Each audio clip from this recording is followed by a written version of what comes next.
Parashas Behar. It's a double parasha this week. So we're going to look at a Rashi at the beginning of the first parasha, the parasha of Behar. And if you do have the Gutnik Chumash, it's on page 810.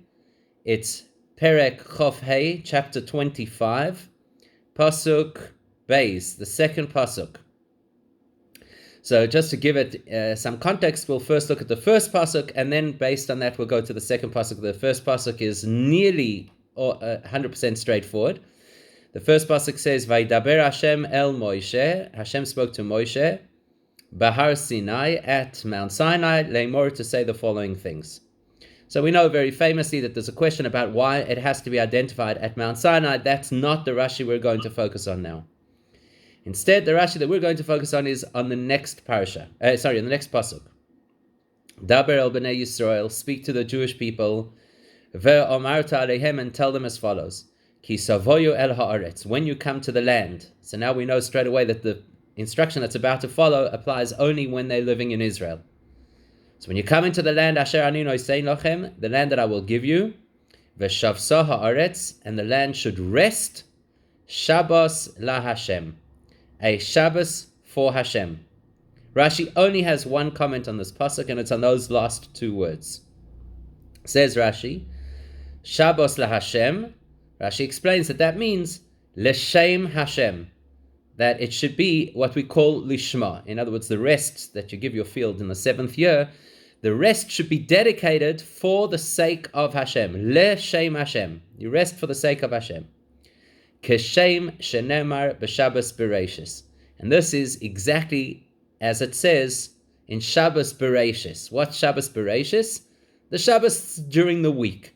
In other words, in Bereishis, in the beginning of creation, it says that Hashem worked for 6 days and he rested on the seventh.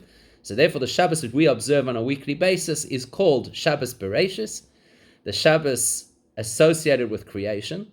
And there also the Torah uses the expression Shabbos la Hashem, that you're supposed to rest for the sake of Hashem. So here Rashi says it's the same thing with Shemittah. The Shemittah rest is supposed to be for the sake of Hashem. Okay, so you look at that and you don't necessarily think that there are a whole lot of questions that you could raise on this particular Rashi. However, what appears to be Rashi's source is a midrash called the Toras Kohanim. And the Toras Kohanim says what looks like exactly the same thing, except it does not say it exactly the same way. So the Toras Kohanim says this: Shabbos la Hashem, on those words in the verse, in the pasuk that says a Shabbos for Hashem, says the Toras Kohanim, Keshem shenemar b'Shabbos Bereishis Shabbos la Hashem, just as the original Shabbos, it says there that the Shabbos should be for Hashem, Kach nemar b'Shviis Shabbos la Hashem, so too it says with regards to Shemittah that it's also a Shabbos to Hashem. So it sounds like Rashi and this Midrash Toras Kohanim are basically saying the same thing.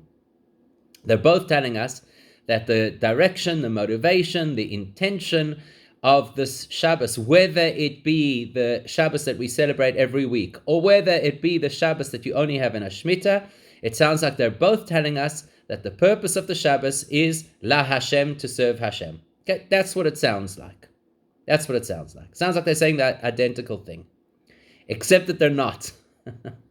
Except that when you look at what Rashi says, and you look at what the Toras Kohanim says, they don't seem to be actually saying the same thing. Look at what Rashi says. It says, Shabbos la Hashem, le shem Hashem, for the sake of Hashem. So he gives us a definition, right?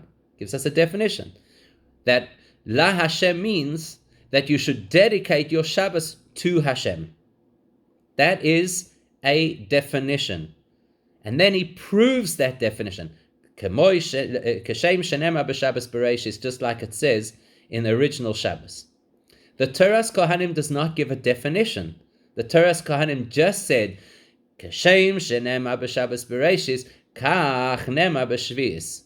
Just like it said with the original Shabbos that it should be for Hashem, so too in the Shabbos of Shemittah, it says for Hashem. In other words, Rashi seems to be interested in telling us what La Hashem means, and the Toras Kohanim seems only interested in saying, hey, look, they're the same. same expression, without telling us what the implication of that expression is. Okay, so when Rashi and the Torah's Kohanim initially appear to be identical, maybe they're not so identical. Number two, the Torah's Kohanim spells out the comparison. The Torah's Kohanim says, "Keshem shenemar b'Shabbos b'Reishis, kach nemar b'Shvis." Just like it says Shabbos LaHashem in the original Shabbos, likewise it says Shabbos LaHashem with regards to Shemittah. Rashi doesn't do the keshem like, he just does half of it. He says, keshem shenemar b'Shabbos b'Reishis, a much shorter version of the same thing. So if you think that the Torah's Kohanim and Rashi are trying to tell us the same thing, you could see straight away from the wording that they're not telling us exactly the same thing. They may be saying something similar, but they are definitely not saying exactly the same thing. So that should get the juices flowing now. Because straight away we should start to think, okay, so what's Rashi trying to tell us? And what's the Torah's Kohanim trying to tell us? And what is the difference between the two of them? Lastly, the Torah's Kohanim, there are two occasions that it says Shabbos LaHashem. If you look at this page, if you've got the Chumash in front of you. So in Pasuk Beis, which is the one that we're analyzing, the second Pasuk, it ends Shabbos LaHashem. Two psukim later, in Pasuk Daled, Pasuk number 4, there it also says, V'ashana hashvi'is Shabbos Shabboson yelaretz, Shabbos LaHashem. It says it again, right? The Torah's Kohanim only comments on that Shabbos LaHashem in Pasuk Daled, whereas Rashi comments on Shabbos LaHashem in 2 verses earlier in Pasuk Beis. Now that might seem like a minor issue, might seem like a technical issue, but it's actually a major issue, because where we comment on something tells us a lot about the intention of that commentary. What prompted the commentary, right? So we have to understand, why does the Torah's Kohanim not comment the first time that it says Shabbos LaHashem? And why does Rashi dafka comment the first time that it says Shabbos LaHashem? Okay, so at this point, we don't seem to have any major earth-shattering questions. But what we do see is that the Torah's Kohanim and Rashi, although they seem to be very similar in what they're saying, they're both making a comparison between Shabbos and Shemittah. Nevertheless, it appears that they are saying something different about that comparison, and we have to work out what's different. Now, before we can do that, let's pause for a minute. Let's just talk for a second about what is Rashi's goal with his commentary. And let's compare that to the Torah's Kohanim. What is the goal of Torah's Kohanim with its commentary? So we know what Rashi's intention is, because Rashi tells us right at the beginning, very early on in his commentary in Bereshis, he already tells us, Ani loy basi elo lipshutoi shel mikra. And he repeats it multiple times through the course of the Chumash. That he said, Rashi says, my goal is just simply to explain pshat, the most simple understanding of the verse. That means that if there's anything about the verse that does not appear to make sense at a simple level, Rashi says that's what I'm going to address. So we know this because we've been learning Rashi, so we know that that is Rashi's intention and his approach. The question is, what is the goal and purpose of Torah's Kohanim? Because it's different. So there are two things we need to know about Torah's Kohanim. Number one, it is a midrash. The approach of midrash is different to the approach of pshat. The approach of pshat said like this: does it make sense? Yes, let's go further. The approach of midrash is, does it make sense? Yes, let's look deeper. Just because it makes sense doesn't mean we've reached the end of the conversation. In the pshat, if you're dealing with Rashi, as soon as we reach a point that it makes sense, we have satisfied our objective. But if you're dealing with a midrash, the fact that it makes sense, we still have further to go. We'd like to dig and explore more deeply. A little bit more specifically, Torah's Kohanim, out of all the midrashim, Torah's Kohanim digs deeper to find an halachic application of the verse. We've noted a few times in the past when we've learned other Rashis that Rashi is happy to translate something according to the pshat, even if it is not halachically accurate. But the Torah's Kohanim will dafka look to find the halachic lesson from the story even if it's not necessarily the pshat. So they are quite divergent approaches. We need to keep that in mind as we go through this, because a lot of what we're going to do over here today is a comparison of what it is that Rashi wants to get out of this and what it is that the Torah's Kohanim wants to get out of it, and we'll see that it's very, very different. And because of that, that's why they say their words differently, because they're actually telling us two completely different messages, in spite of the fact that it actually looks very, very similar. So before we can go any further, there are various other commentaries on Rashi, particularly the Chizkuni, who's one of the commentaries on Rashi, and others, who all say, look, what Rashi wants us to understand over here is this expression, Shabbos la Hashem. What does it mean that the Shabbos, the Shemittah year, this year of letting your fields lie fallow, should be la Hashem, should be specifically dedicated to Hashem? And Rashi says, L'shem Hashem, for Hashem's sake.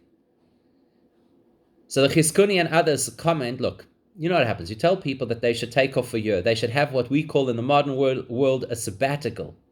They'll tell you, it's actually a good idea. I work too hard. I'm very stressed. I think I've overextended myself. And it would be a good idea to take some time off. So Shabbos li. Person could easily say, God is so smart. He came up with a system that works for me. It's good for me. I catch my breath. I revitalize. Alternatively, a person could say, look, I'm good. I could keep going, but the field can't. The land needs rest. It's actually in the interest of agriculture to allow your land to rest. That's why there's a principle called crop rotation, that you don't just use the same land again and again and again. It has to replenish its nutrients. So you might think Shabbos la'aretz, that the purpose of the Shemitah year is to benefit the land. So comes Rashi, according to these commentaries, and says, no, the purpose of Shabbos is la Hashem, that the reason that you're supposed to rest during the Shemitah year is not for your personal interest. If you happen to gain from it, that's very nice. And it's not for the sake of your land, that the land should be in a healthy, nutritious kind of space. If it happens to, that's great. But the goal and the purpose should be la Hashem, L'shem Hashem, that you should take this year off as a sign of dedication to God, not as a sign of benefiting yourself. That's how the Chizkuni and others want to explain Rashi. The Rebbe has 3 questions on that suggestion. Question number 1. So you're telling me that the Torah wants us to know that when Hashem mandates that you rest, you shouldn't think of it in your own personal benefit terms. You should dafka think of it in terms of serving Hashem. Is that true? If that is true, why didn't we already say this the very first time ever in Torah that the expression Shabbos la Hashem was used? In other words, when we were told the mitzvah of Shabbos that every single week at the end of the week you should rest, you have the same issue, right? You could also think, oh, God was so kind to me. He realizes that I can't just go for 7 days straight without catching my breath. So Hashem built in something that's to my benefit. I get a chance to have downtime, to get a shlof, to be able to eat nice food, to be unavailable to the office, all these wonderful things, all for my sake. If Rashi is concerned that La Hashem is there to teach us the rest is actually a sign of dedication to Hashem, not just benefit for yourself, he should have dealt with it the first time Shabbos La Hashem was ever used as an expression. And then by the time we got here, we would already know this principle. And we would know that the principle is not unique to Shmittah, it's a principle to any time that Hashem says that we should rest. That's question number 1. Question number 2. Let me ask you, think about this. If the Torah says that you should do something for Hashem's sake, is that a surprise? Not a surprise. To do something for Hashem's sake? Isn't that the whole goal and purpose of Judaism? To dedicate yourself to Hashem? So it's obvious, right? How do I know it's obvious? Because multiple times in the Chumash there are other expressions that speak about dedication to Hashem, and they're obviously so clear that Rashi never felt the need to prove why they mean dedication to Hashem. For example, Parashas Truma. Hashem says to Moshe, tell the Jewish people, V'yikhu li Truma. Make your donations on behalf of building the Mishkan, make those donations Li, to me. Rashi says, Li, lishmi, that it should be for Hashem's sake. He doesn't feel the need to prove that that's the case. He just makes the statement and expects that it would be obvious enough that we would know that that's what it means. So now, if the Chizkuni and the other commentators are correct, that Rashi wants us to appreciate that Shmita is a time to dedicate to Hashem, then all Rashi had to say was, L'shem Hashem. It's a time that should be for Hashem's sake. Why does he have to say, Kashem Shenemar B'Shabbos Bereshis, as if he's bringing a proof? Why does he have to bring a proof? It's an obvious principle that if something says La Hashem, I'll tell you, it means to be dedicated to Hashem. And lastly, question number 3 is, look at the Dibur HaMaskil, look at the heading of this Rashi. Because remember that the heading of a Rashi always tells us what Rashi feels is the issue in the verse that has to be addressed. Now, according to the Chizkuni, and according to the other commentators, what Rashi is addressing is the word La Hashem. That you have to know La Hashem means L'shem Hashem. That it means you should be dedicating this particular service for Hashem's sake, not for your own personal benefit. Well, why then does Rashi include Shabbos in the heading? It does not seem, according to that explanation, that he is in any way explaining the meaning of the word Shabbos. He's only explaining the meaning of the word La Hashem. So there are 3 reasons, therefore, that we are dissatisfied with this argument. Why didn't Rashi tackle it the first time Shabbos Lashem was used? Why does he have to prove what it means and say Kashem Shenemar, just like it says by Shabbos Bereshis? And why is Shabbos not part of the heading? So it turns out then, obviously, that Rashi is not bothered by the meaning of the word La Hashem because he knows what it means, because it's an obvious thing. If you say the word La Hashem, what you mean is it should be dedicated to God. And how do we know it's so obvious? Because it already said it long before with regards to Shabbos La Hashem. What's bothering Rashi in this pasuk? Let's go back and read the pasuk again and see if there's anything that jumps out at us besides the word La Hashem that seems strange. Let's read it again. Daber el bnei Yisrael v'amar lehem. Speak to the Jewish people and say to them, Ki savoyu el ha'aretz asher ani nosein lachem. When you will come into the land that I will give you, v'shavsa ha'aretz Shabbos laHashem. And the land should rest, a rest for God. See that? See the problem? It should have easily and could have easily said, v'shavsa ha'aretz laHashem. That the land should rest for God. The word Shabbos is extra. You already said v'shavsa, which means it should rest. So what are you adding by now saying the word Shabbos? It's unnecessary. So v'shavsa ha'aretz Shabbos laHashem, that's what bothers Rashi. Why does it say the word Shabbos at this point? It's an extra word. It doesn't seem to add any value to us. Therefore, what does Rashi say? The fact that that word Shabbos is in the pasuk, look at what Rashi says. The La Hashem part means L'shem Hashem, that your motivation for having the Shemittah year should be because you want to serve God. But he doesn't stop there. He says, Keshem shenemar b'Shabbos bereshis. This extra word Shabbos is linking the Shemittah back to the original Shabbos, the Shabbos that we keep every single week, which is called Shabbos Bereshis. Okay, you got that? So what's happening over here? The word La Hashem in the verse is to tell us what our dedication and motivation and guiding principle should be. Why do you keep Shabbos? For Hashem's sake. And the Shabbos in the verse is to make a link between Shemittah and the weekly Shabbos. Now, we don't yet know what that link is. In fact, not only don't we know what the link is, we're going to put this all on hold, because now that we've raised the issue that there's a link between the weekly Shabbos and the Shemittah kind of Shabbos, let's leave Rashi for a moment. Let's go back to the Torah's Kohanim and see, because the Torah's Kohanim was even more vocal about it. Because the Torah's Kohanim said, Keshem shenemar b'Shabbos bereshis Shabbos laHashem, kein nemar b'shvi Shabbos laHashem. The Torah's Kohanim made it very clear that it wants to say we learn something from Shabbos to Shemittah. So let's try and understand what that is. Now, in our introduction, we said that Rashi's goal is always pshat, just to tell us the simple explanation. But the goal of the Torah's Kohanim is to teach us a halacha. I'm going to repeat the Torah's Kohanim again. Think for a moment if you can hear any halacha, any specific halacha in it. What does the Torah's Kohanim say?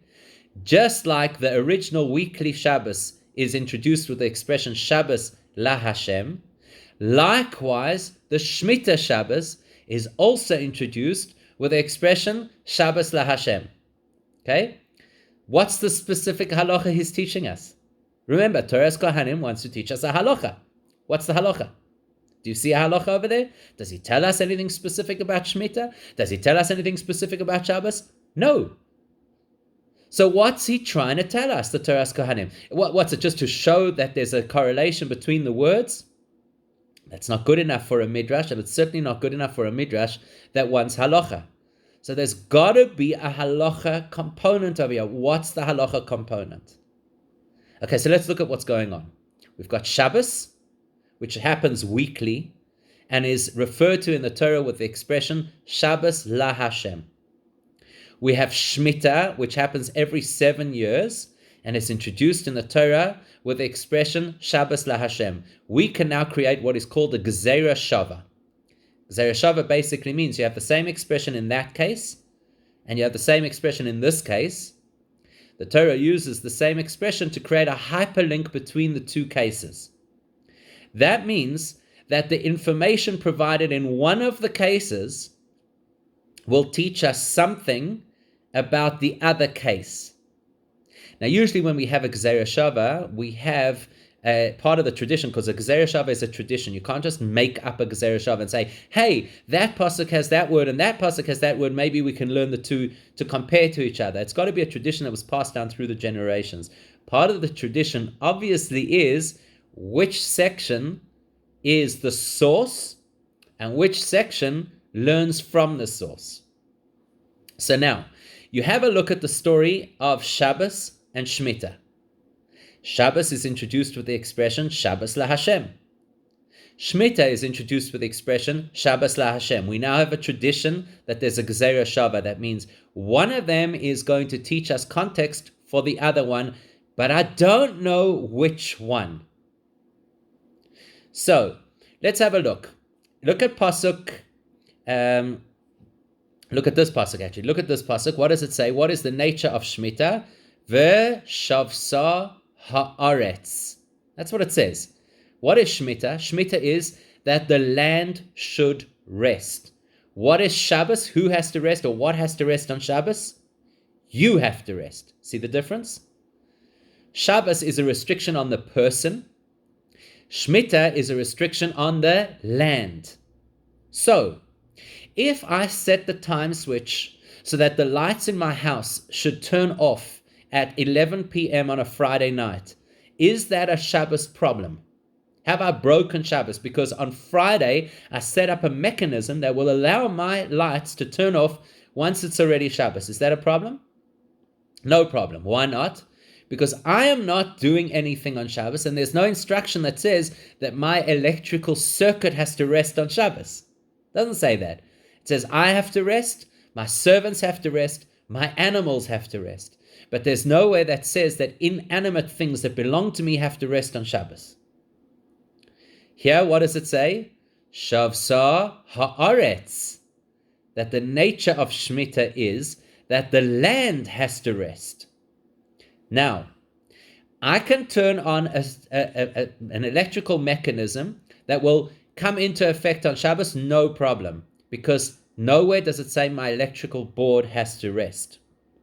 But can I plant something 2 days before the Shemittah, or 1 month before the Shemittah, or 3 months before the Shemittah, and it's now going to grow during the Shemittah year? Am I allowed to do that? Because the Torah says, V'shavsa haaretz. Right?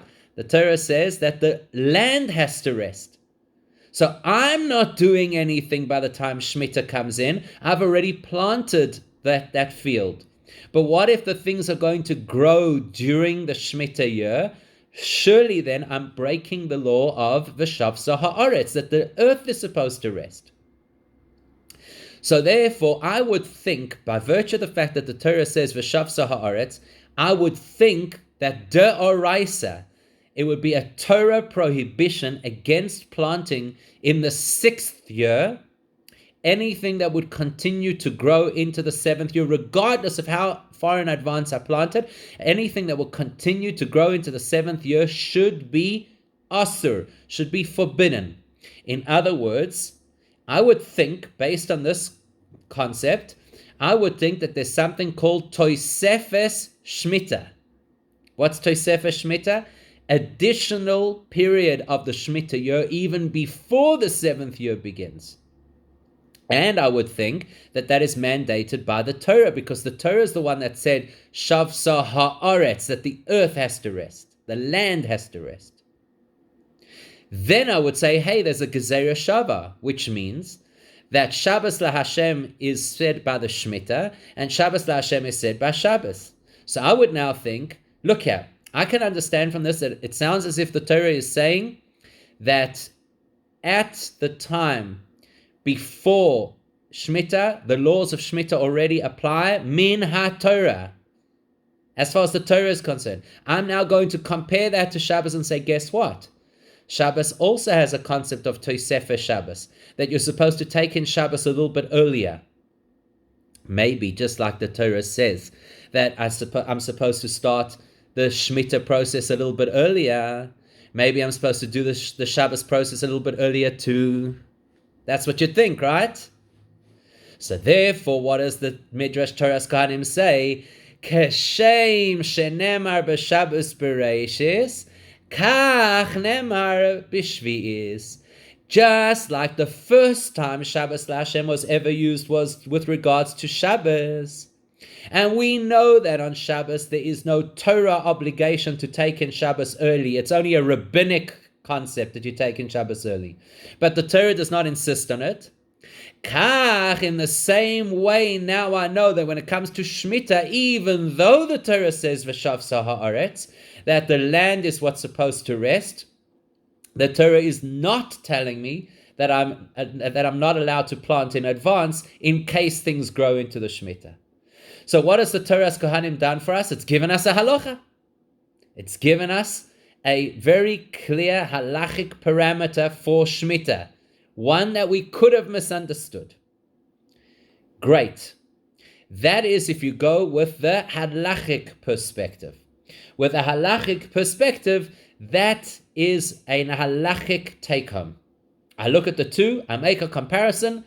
I may have thought the comparison should go the wrong way around, and the halacha would be to make Shabbos stricter. Actually, it's the other way around, and the halacha is to make Shmita more lenient. I'm allowed to plant in the 6th year.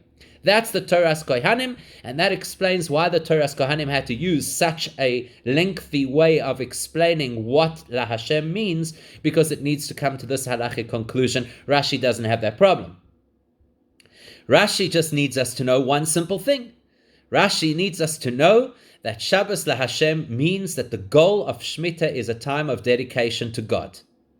A time of dedication to God, and that time of dedication should be similar to Shabbos Bereishis. That's the expression he uses. Shabbos Bereishis. Why does Rashi call it Shabbos Bereishis?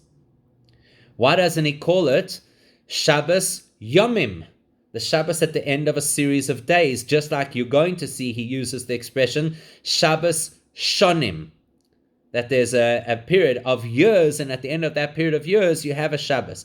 Why does he insist on using the expression Shabbos Bereishis? Once we understand that, we'll understand what Rashi is trying to tell us. He's not trying to make an halachic comparison between the two cases. He's dafka trying to link Shmita to the concept of Shabbos Bereishis. Okay, so what's the concept of Shabbos Bereishis? Why do we keep Shabbos?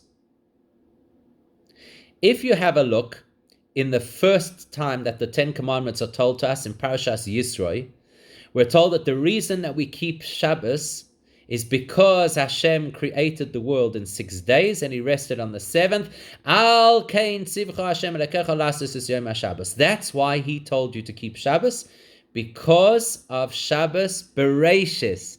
as we say in the Kiddush, Zecher Lamaisei Bereshis. That's the reason we keep Shabbos Bereshis. By the way, just to digress for half a second, by the way, when we deal with the halacha of counting the Omer, what does the Torah say? That you start to count the Omer Mimocharas HaShabbos, the day after Shabbos.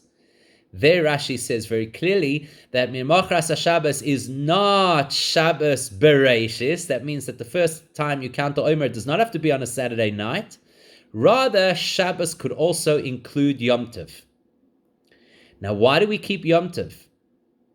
Not because Hashem created the world in 6 days and rested on the 7th. Nobody will suggest that that's why you keep Yom Tov, even though Yom Tov has the expression Shabbos associated with it. So why do we keep Yom Tov? Why do we keep Yom Tov? Because there's another reason to rest, which is presented in the second time that the 10 Commandments are told to us, which is in Parshas Va'eschanan. There it says that Hashem took you out of Egypt. And that's why you should keep Shabbos, because Hashem took you out of Egypt. And why do we keep Yom Tov? Because Hashem took us out of Egypt. That's why if you look at the Kiddush on Yom Tov, what do we say? Zeicher liyetzias Mitzrayim. So the Kiddush on Shabbos is Zeicher l'maaseh bereshis, a commemoration of creation. What is the Kiddush on Yom Tov? Zeicher liyetzias Mitzrayim, a commemoration of Exodus. Now, when it comes to Shabbos, there are two possible ways or two possible reasons why we should keep Shabbos.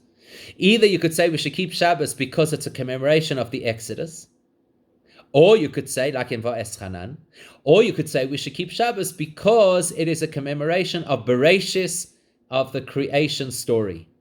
So what's Rashi telling us over here in this pasuk? What's Rashi telling us? K'mo shenemar b'Shabbos Bereshis.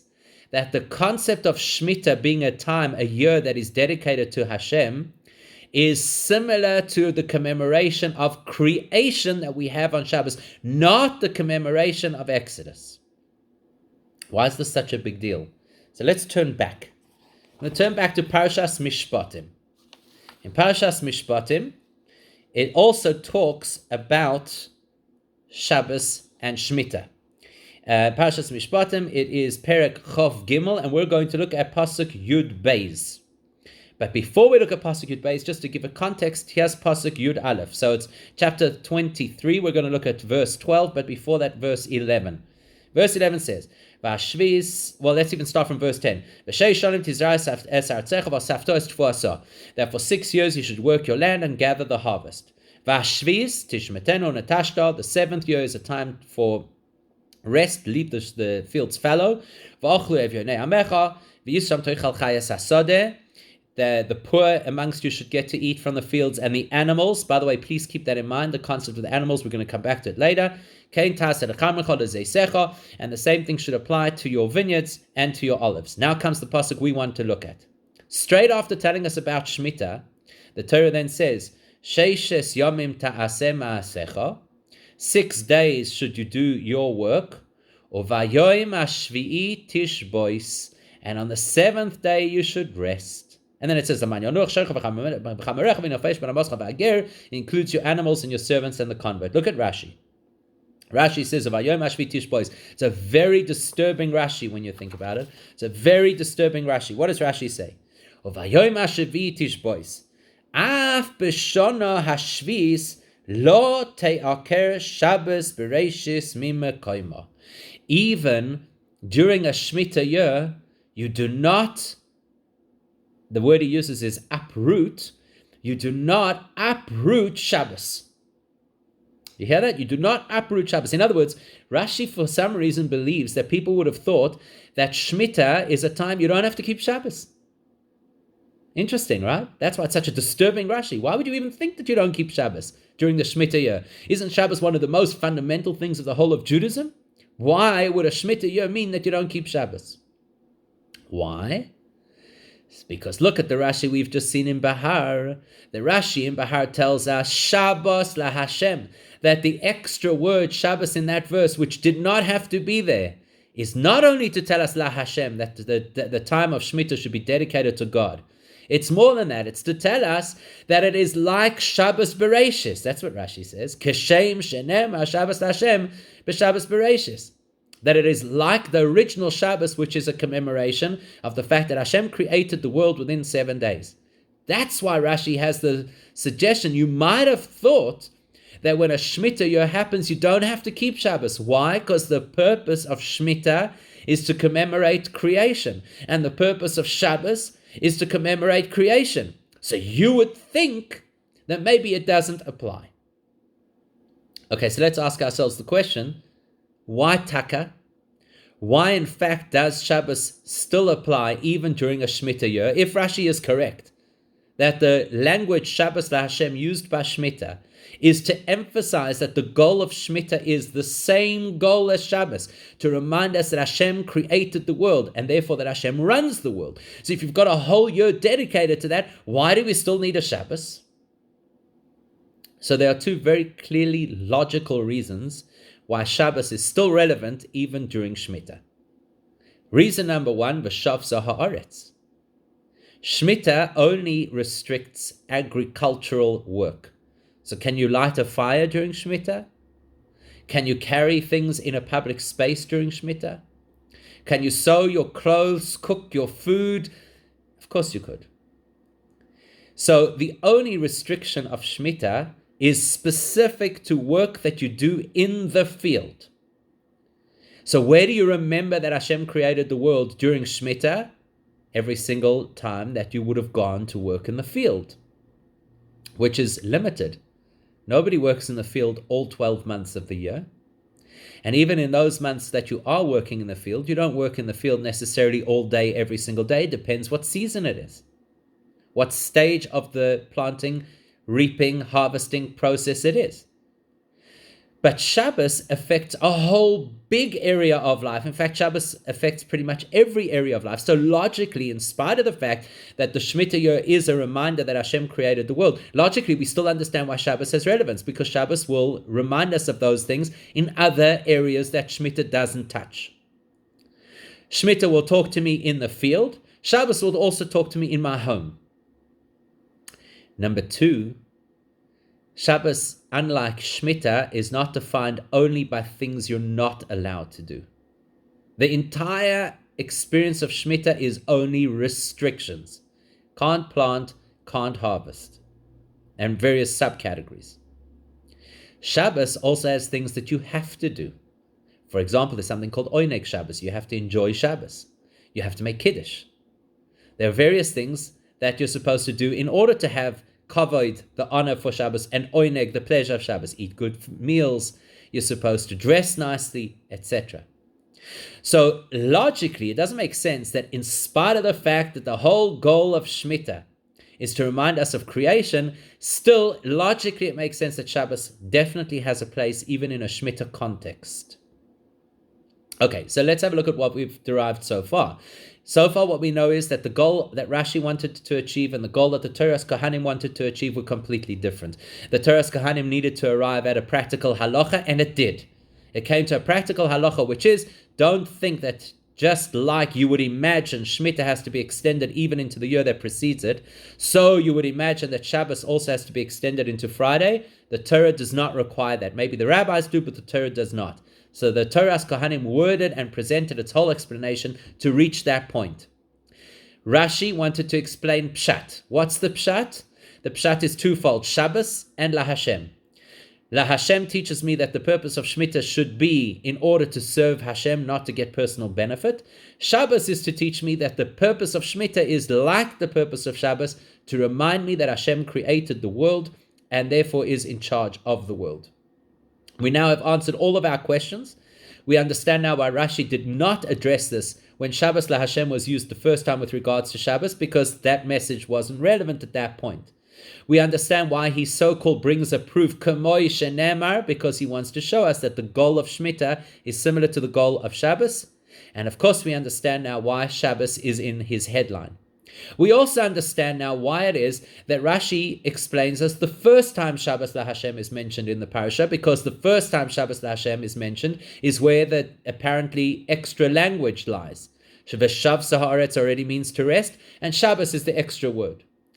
The Midrash Toras Kohanim doesn't explain it the first time it appears, because the first time it appears, he goes with Shabbos Hashem means that the purpose of Shabbos is to serve God. When it's repeated a second time, then the Midrash says, aha, it was repeated a second time, there's obviously something to dig deeper and to find, because that's the nature of Midrash. Now that you've had something repeated, let's dig deeper and let's try and find what it means. So what's the lesson? What's the lesson for us? Why does Rashi feel that it is so important for us to know that the goal of Shemittah is to remember creation just like Shabbos is to remember creation? We've already identified that Shabbos, unlike Shemittah, is not only about restrictions. Shabbos is about bringing